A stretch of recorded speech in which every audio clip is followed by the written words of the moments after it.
vacation anywhere that is landlocked.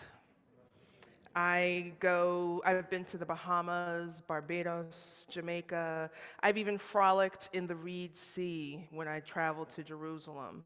When I can't fly away, one of my favorite places to be when the weather is nice is the Bronx Riviera, also known as Orchard Beach.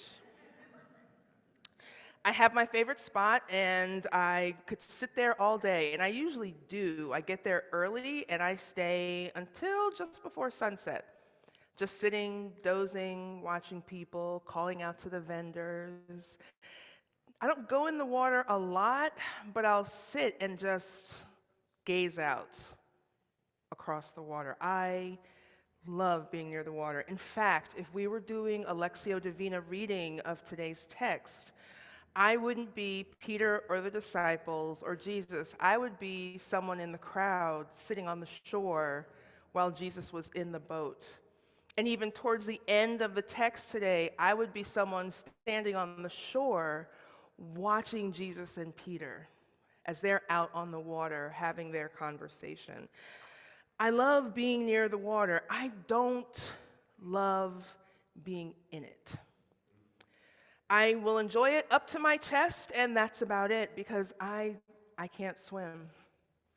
Don't know how to swim. And you know, there are generations of black folks who don't know how to swim because they were denied access to pools. In fact, people filled pools with cement to make sure that no one could swim in them, but that's not my story. And it's not because of my hair either. There are plenty of my sistren who have permed their hair and they don't swim because the combination of those chemicals and the chlorine does so much damage that it's not worth it to even learn how to swim. Thankfully, there are swim caps for our hair. So whether it's natural or permed, we can still get in, but that's not my story either. I don't know how to swim because when I was in day camp, a diving lesson went horribly wrong. Bumped my head on the bottom of the pool, and that was pretty much it for me. I've not been back, not attempted to dive, jump off of anything high. No, I don't do any of that. I'm also a trauma survivor, and it's pretty common for those of us who have survived trauma to be shallow breathers. And we also hold our breath. It's hypervigilance. We hold our breath. So I have to learn how to breathe. So I need a trauma-informed coach. So water for me, that's not a place where I feel very comfortable. My relationship with water is like a Facebook relationship status. It's complicated. I have much more faith in terra firma, like the song says, on Christ the solid rock I stand, all other ground is sinking sand. So on earth, the solid floating rock, as my niece calls it, I stand. I have reasons to doubt other surfaces. So today's lesson, today's text makes me think about, of course, faith. And where am I standing on my faith? And how far am I willing to allow my faith to take me? Could I be like Peter? I don't know, because Peter's a fisherman. That's his happy place. That's in the water. He made his life in the water, taking his boat out, jumping off, casting the net, jumping in to pull in the fish, jumping back up on the boat, pulling the boat in, always near and around water. On this 27-foot-long boat. So there was a boat that was discovered in the Sea of Galilee in about 1986 during a drought. And they carbon tested it back to Jesus' time. So I'm saying 27 feet because that's the estimation of the boat that they found. So imagine a 27-foot boat with 14 other people, because it had the capacity for about 15 people, out on the water. Him, James and John, Zebedee maybe, some other folks. This is where they're comfortable on the water, in calm weather, stormy weather. His father, his grandfather, this is what they knew. Peter knows the nature of water, and maybe that's part of the reason why he was willing to take a step. Have you ever done or tried to do something new and different in a familiar place? Have you ever thought about your routine and thought, you know what? I want to shake things up a little bit. Add something new to my routine. Do something a little different. Throw a little Harry Potter into a song. Shake it up. Let's see if it works. And we all have a different idea of success, right? When we try to shake it up. I think that was successful, Jesse. From the response to people in the congregation, that was successful. But we all have a different idea of what success is. And sometimes trying something new is the success, regardless of the outcome. I personally am starting to believe more and more that I cannot live in that binary of this is good, this is bad, this is right, and this is wrong, because then it's too easy to identify with the good or the bad or the right or the wrong. If the outcome doesn't go the way I think it is, and I begin to think that I am bad, I am wrong. And then if it goes the way I wanted it to, then I start to think, oh, well, I'm good. I'm all right. Neither is a good place to be. I'm trying to think of things as being revelatory. And I think Jesus wants more for me and for us than to think we're good or bad or right or wrong. Maybe trying is the success, even if we start sinking. What else caught me in this text is that Jesus doesn't chide. Okay, so me, Kym, I am not hearing Jesus chiding, chastising, criticizing, demeaning, or dismissing Peter for making the attempt.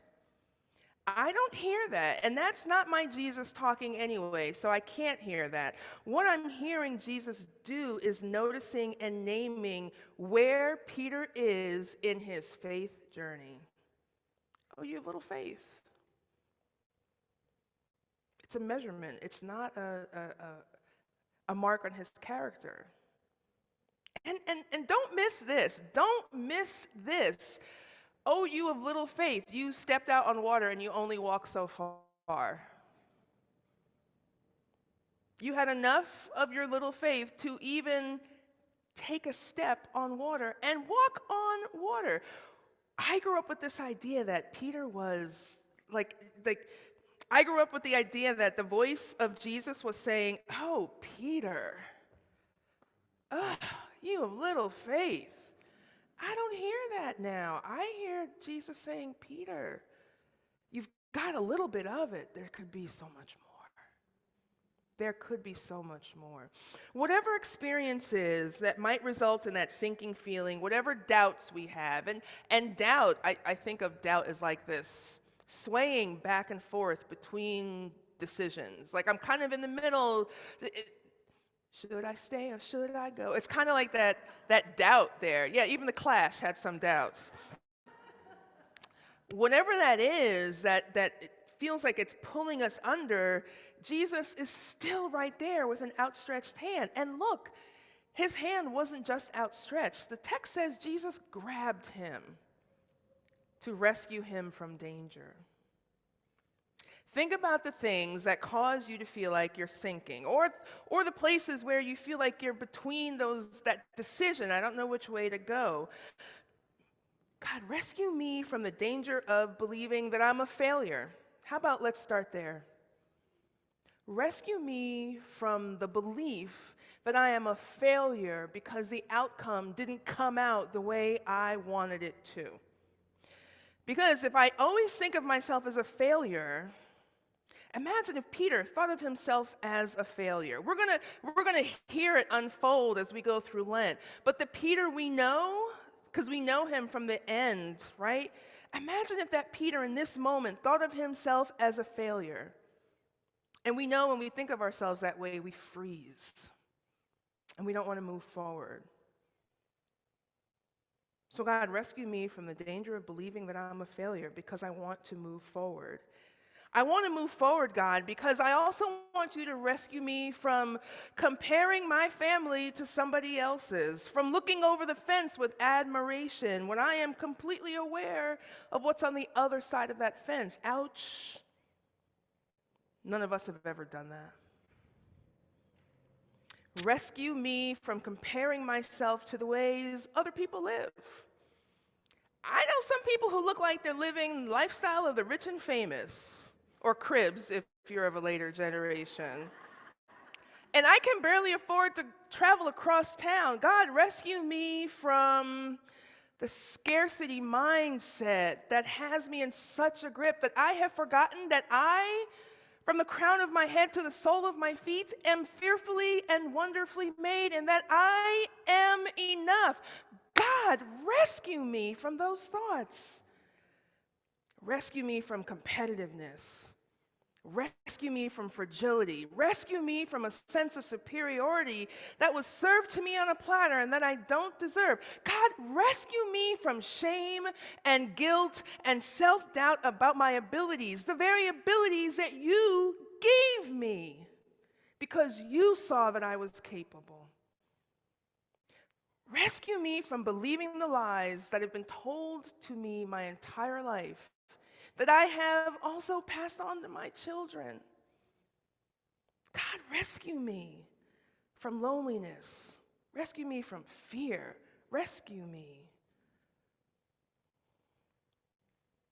I don't know what your experiences are. Some of you, we talk, we chat, and I know some. But I really don't know what you're thinking you need rescuing for. I do know that whatever it is, you can, like Peter, call out. Anytime, any place, anywhere. You can speak it out. You can whisper it into your pillow when you go to sleep tonight and just say, God, please rescue me. So when I wake up, I can see brand new mercies. How far are you willing to let your faith take you? Maybe let your faith take you to the place of vulnerability where you can just say, God, rescue me. Ask him to rescue you. And believe this, when you look in the rearview mirror of your life and you see those waves crashing and you see that moment when you stepped out and maybe sank a little bit, if you take a good look in the rearview mirror of your life, you'll see that Jesus was right there with a hand outstretched, ready to grab you. Amen.